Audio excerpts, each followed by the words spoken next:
so for dankwa opanyini na say we dey design order dada sawo design bad dada ndi hu bia ni oh na say Ghana o my Ghana na gasa no amafo afa internet no blogging work ne say asem bia ya beka na akoye trend Jackie appear she can't even kill a fly or a mosquito talking of say or ko join Illuminati another go join there Jackie nyo ne he omo boy kasa Jackie nyo ne bibia bag e kura ni bag ni the design design wo that's a design we buy a check we cross those days early 2000 one we cross the page buy a check I'm the two ye chain and I say one that bag buy a check skeleton head buy a check it is ignorant dey ku Ghana for bibli majority of the Ghanaians no this thing Jackie on okay Jackie all time nyakopon ball ba no fefe say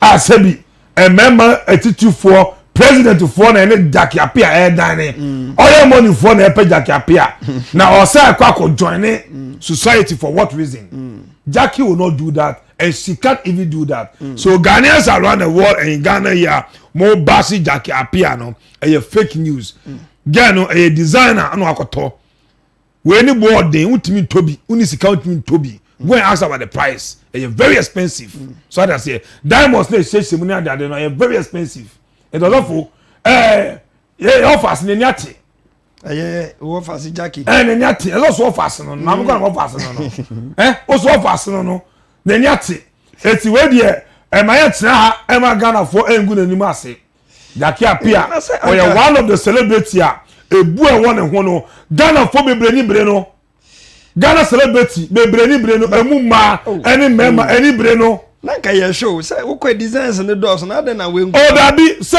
obi hon ma the birthday any e todi be che no obi hon ma e gift e bi Valentine day ne dofu bi e de be che no obi hon mo so obi hon so ono ne hu ye otu kwa no hu ye ne fe e na bi an kan chima bi e todi ma no e bag it's just a designer bag me hu ye me fe okay very classy it is all to one mo that's a 21st century ni ekoso abroche abrofu Xposed de ebo so akesie yi prema form ma na prema form ma ebo designer yi de mu ohu ani de mu ofe ani de mu fake na yi na mpa bi mo na obi abobia na ba tena say criticize say Illuminati ni ade wa wasema wa wasema ayi be kan onko agege da eso agege sem na oka agege sem na oka ma mi musa we okay ya de Jackie de na fela makafi oni medical o show ma ware no ebekwa kwa wie yie mponi because enzo wakwa ha ge James Gardner ama nkrofo kekasa asenia o ye finile ni makodi different David na say na because ignorant in Ghana here is bunch Ghana ignorant in Ghana here is bunch endoso na Ghana o ka to be because my girlfriend kwani o ka say be intimate because who do know that is the man of majority of the black James Gardner we actor Fela Makafu so actress almost sharp pain o my movie pain o my diago pain okay ni nua ba ketua no ti so ne na sia na sereja ne sada ne sisi tia boni be na wom obroni timisia ne yeku broni ne yiri anani kru fina fonoa ebi kwa do omano ebo anu mu esni kru gina ho ne yiri gina ho ne bufu ebi before the suatra we so dey wom sabi ntete no mo de Jenga no wa kono Fela Makafu si won akono etutomosia na se bia mi ke ohun nu kra che akono tu akono e bia mi ke ohun abrante ya che na se abrante no otutu kwan no wako hu no program asa na ni age mi ke kono pere no makwa na di nkomo efa business mi ho nya no wako sia na wo ye star kese celebrities sia e mu nja wo mo kakra Medikal ene Fela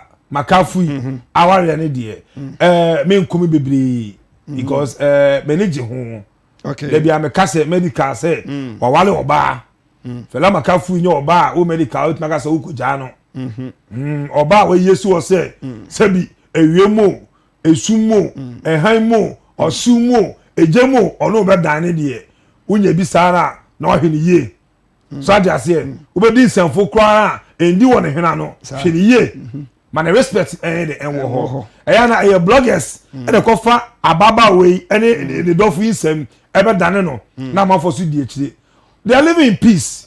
They are happy in their marriage. It's yenja wo no mo yedey omo nkoso afa ehyehyehye so na enkola so mo bebiri magana fo ene ne bo ho mpaye eti we dey sa picture na amafo kase bibi koso ne da bi na fofa nua bema ni nua basem enye bibi ni etire sa azofo. Okay, na Kofi ochre da ko so ni no KOD Only your grandpa, the legend, Jedu Ambolley, Jeduble Ambolley. I say, Intawantawa be a Koswama, Yantiasia. And my keyword because or catch Ambolley, I used to feed you.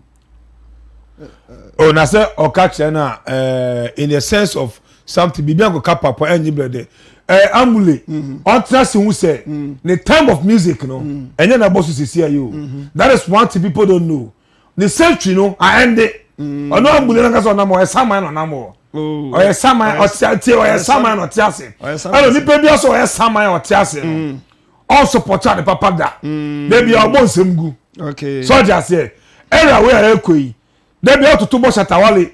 No otutu bo stombo, no otutu bo mo. So Ambolley papa ben pa na gbo okroma. Se mala ma ba atini mo otini we anyom. Enyo papa ben Ambolley gbo okroma ma. Eyanyom. No. No, I will not call him a legend. There are so many legends in Ghana here. Now, me be jump Pambo, me be jump Peduo, me be jump Siesta Mankwa, me be jump. You can say, we Oboba Ji Adofo, me be jump. You can say, we cry. Oh, Amudoso, Kodofosu ne go no. Jodakum now, I'm a friend Ambolley legend for what? Oh, that's a legend. Legend in what? Oh, legend in what? So a legend and they all respecting the generation we know what they want and what they are doing. Generation we know the more pet and no more here. Say Ambolley mom and they did kind a true said and ma some of the celebrities in Ghana here. Okay. What we ma and I will say they do on my time. And I care who say no, they all penny moon. And yet they die because oh yeah. And remember this at our time, but at our level idea or send also one casa. So I tell the woman, okay. Yeah, yes, idea no. Leave the children to do their thing. This is their word. They are century. Okay. Ambolley no century. Ambolley tana phone ni ho. O tana media ni ho. O tana internet ni ho. O tana hwi ni ho no mo.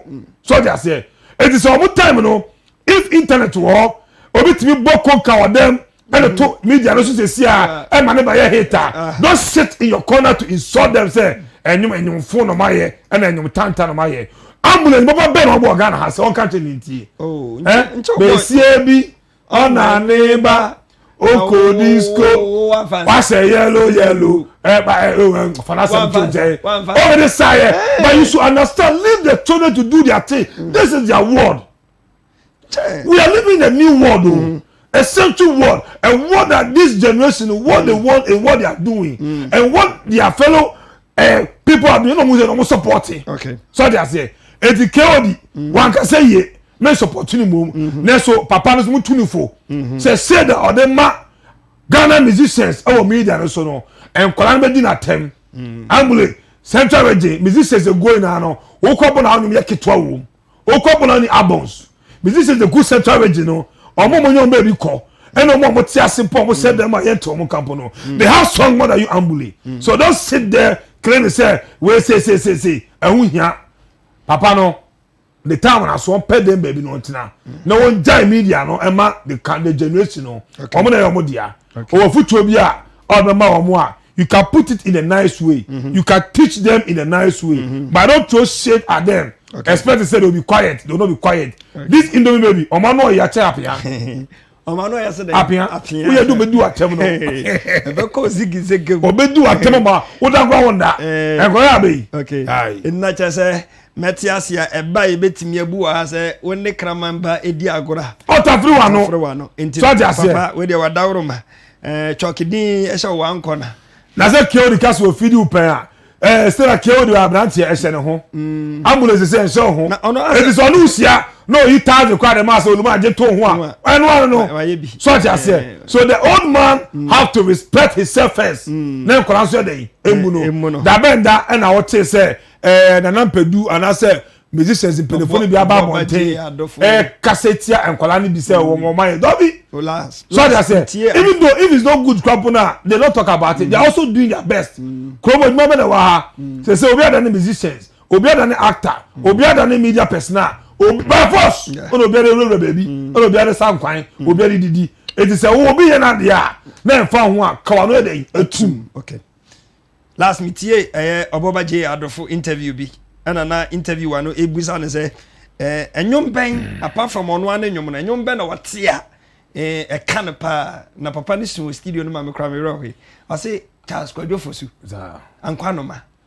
me de me kra ma ba for de I say enyom a fiti da lumba ye enyom ne to ho se bam ni favorite song sa enyom no ene na chese sa enyom no utie sa enyom na e chese Charles Kwadwo su se ka wanye ya kobeji sikeduru me de me kra ma ba for de hwe pom na mu emosu sa nyom no Kwadwo su e chese Charles Kwadwo su da de lumba se ka wanye ya kobeji sikeduru utie ankwanoma mu semu a obi bi nya bubonu a ka betoku me bia ma no efise djuma wo ye yo wo djuma chase mi nkwa mi shebre ankwanoma pom na mu die mu esu yenko eni shebre mu semu ye nkanti anka mu ba mu sema bra me hu bio na kwa sire enye ni me pene se mesinsa wo de mitira ahwefom shebre ti na mana basa busua mi firi mu ye kwadwo no boafo ni mo enti no bia su kono ma me dia ro waka kwantio baka tansa me ye ya bo abusuafo da chibi mawuna me da wa kamafo